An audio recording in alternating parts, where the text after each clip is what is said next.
আমরা এক নিয়মে সত্যবিধান শেষ করে ফেলবো।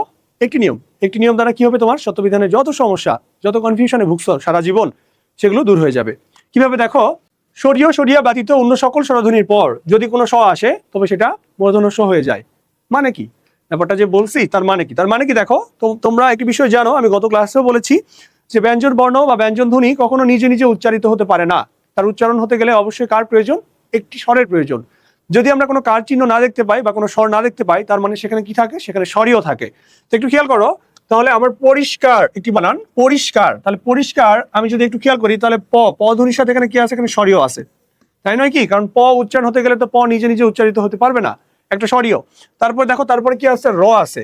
র এর পরে কি আছে? রস্বই আছে। এটা মাথায় রাখবা যে স্বর সবসময় ব্যঞ্জনের পরে থাকে, দেখতে আগে দেখা গেলেও কি পরে থাকে। তুমি পরি ই বলো তো, ই কোথায় উচ্চারিত হচ্ছে? ই কিন্তু পরে উচ্চারিত হচ্ছে, র এর আগে না। তাহলে পরি, তাহলে দেখো পরি, তাহলে পরি, তাহলে এই পরির পরে আমার কি আসবে? আমার দেখো সরিয় সরিয়া ব্যতীত অন্য সকল স্বরধ্বনির পর কোনো স আসলে সেটি মূর্ধন্য স হবে। তাহলে এখানে আমার সরিয় সরিয়া ব্যতীত স্বর আছে, ব্যতীত রস্বই স্বর আছে, তাহলে আমার কি হবে? এখানে অবশ্যই মূর্ধন্য স হবে। তাহলে আমার পরিষ্কার বানান কি হবে? মূর্ধন্য শয়ে কয়ে আকার আর র, পরিষ্কার। একইভাবে দেখো পুরস্কার, এই দুইটি বানান তোমাদের শুধু না, বিসিএস পরীক্ষাতেও আসে, বিভিন্ন জব এক্সামেও আসে। তো দেখো পুরস্কার যদি বলি, এখানে পয়ের সাথে আমার কি ছিল? এটা নেসেসারি না, তোমার পয়ের সাথে কি আছে এটা দেখা তোমাদেরকে বোঝানোর জন্য। পয়ের সাথে রসৌকার ছিল। তারপর দেখো র এর সাথে কি আছে একটু খেয়াল করো। র কি নিজে নিজে উচ্চারিত হইতে পারবে না? অবশ্যই একটি স্বরের প্রয়োজন। সেই স্বরটি কি? সেই স্বরটি হলো অস্বর। তাহলে র এর সাথে এখানে কি আছে? এখানে অস্বর আছে। তাহলে পুরো পুরো, তাহলে কি দেখো এখানে আমার কিন্তু সরিয় সরিয়া ব্যতীত বলা আছে। তাহলে সরিয় সরিয়া থাকলে কি আসবে? থাকলে দ্বন্দ্ব স আসবে, তাহলে মূর্ধন্য স এখানে আর হবে না। তাহলে সরিয় আছে, এখানে সরিয় থাকার জন্য আমার পুরস্কার বানান কি হবে? আমার পুরস্কার বানান হবে হলো দ্বন্দ্ব স দিয়ে। তাহলে আশা করি পরীক্ষায় তোমরা এই দুইটি বানান আসলে পারবা, কারণ পুরস্কার এখানে রয়ের সাথে অস্বর থাকার জন্য দন্তস্ব হলো, আর পরিষ্কার এখানে রয়ের সাথে ঈশর রস্বইকার থাকার জন্য মূর্ধন্য হলো। এই একই স্টাইলে বা একই নিয়মে একই পদ্ধতিতে সবগুলোই যাবে। দেখো কিভাবে, দেখো আবিষ্কার রস্বইকার আছে, বয়ের পরে আবি, তাহলে কি মূর্ধন্য সহায়ক। তারপর তিরস্কার, তিরস্কার এখানে কি আছে খেয়াল করো তো, তিরস্কার এখানে আছে হলো অ আছে, রয়ের সাথে এখানে অ আছে, তাহলে অ এর পরে কি? অ এর পরে অ এবং সরিয়ার পরে কি? দন্তস্ব, তাহলে তিরস্কারে কি হবে? আমার দন্তস্ব কয়ে আকার। আশা করি ক্লিয়ার, এখন তোমরা নিজেরাই পারবা। তাহলে ভবিষ্যৎ এখানে কি আছে? রস্বই আছে, তাহলে রস্বইয়ের পরে কি আসবে? অবশ্যই মূর্ধন্য স আসবে, কারণ সরিয়ে সরিয়া ব্যতীত অন্য স্বর, মূর্ধন্য স জফলা। অনুষ্ঠান, অনুষ্ঠানে দন্তন্বয়ের পরে কি আছে? রস্ব উকার আছে, তাহলে এখানে কি আসবে? এখানে অবশ্যই মূর্ধন্য স আসবে, অনুষ্ঠান, তাই না? কল্যাণিয়াসু একটু খেয়াল করো, খুবই খুবই গুরুত্বপূর্ণ এই দুইটি বানান।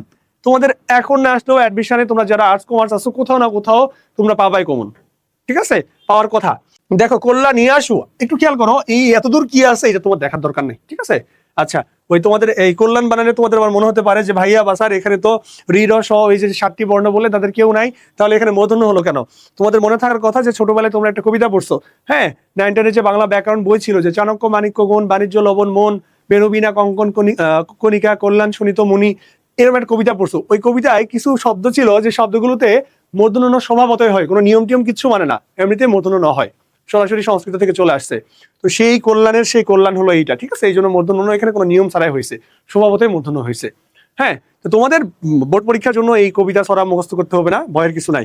আচ্ছা, কল্যাণ নিয়ে আসো, একটু খেয়াল করো এখানে কি আছে? অন্তস্থের পরে আকার আছে, তাহলে আকার থাকলে কি হবে? আকার থাকলে এখানে অবশ্যই দন্তস্ব হবে। তাহলে কল্যাণিয়াসুতে কি হবে? এখানে দন্তস্বয় রস্য, কল্যাণিয়াসু। কিন্তু যখন কল্যাণিয়েসু বলবো, কি বলবো?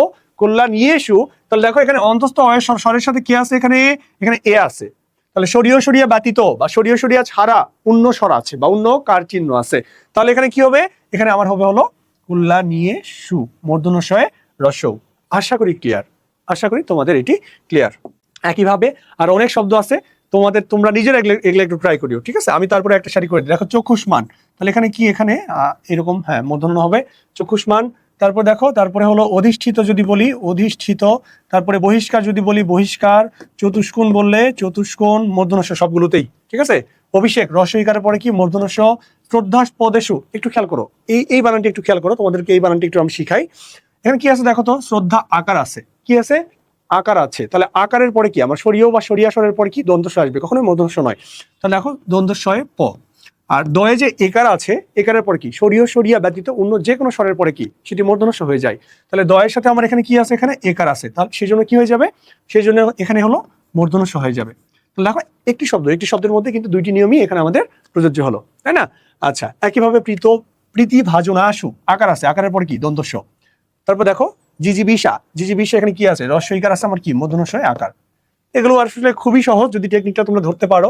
এর চেয়ে সহজভাবে আর সত্যবিধান শেখা যায় না। ওকে।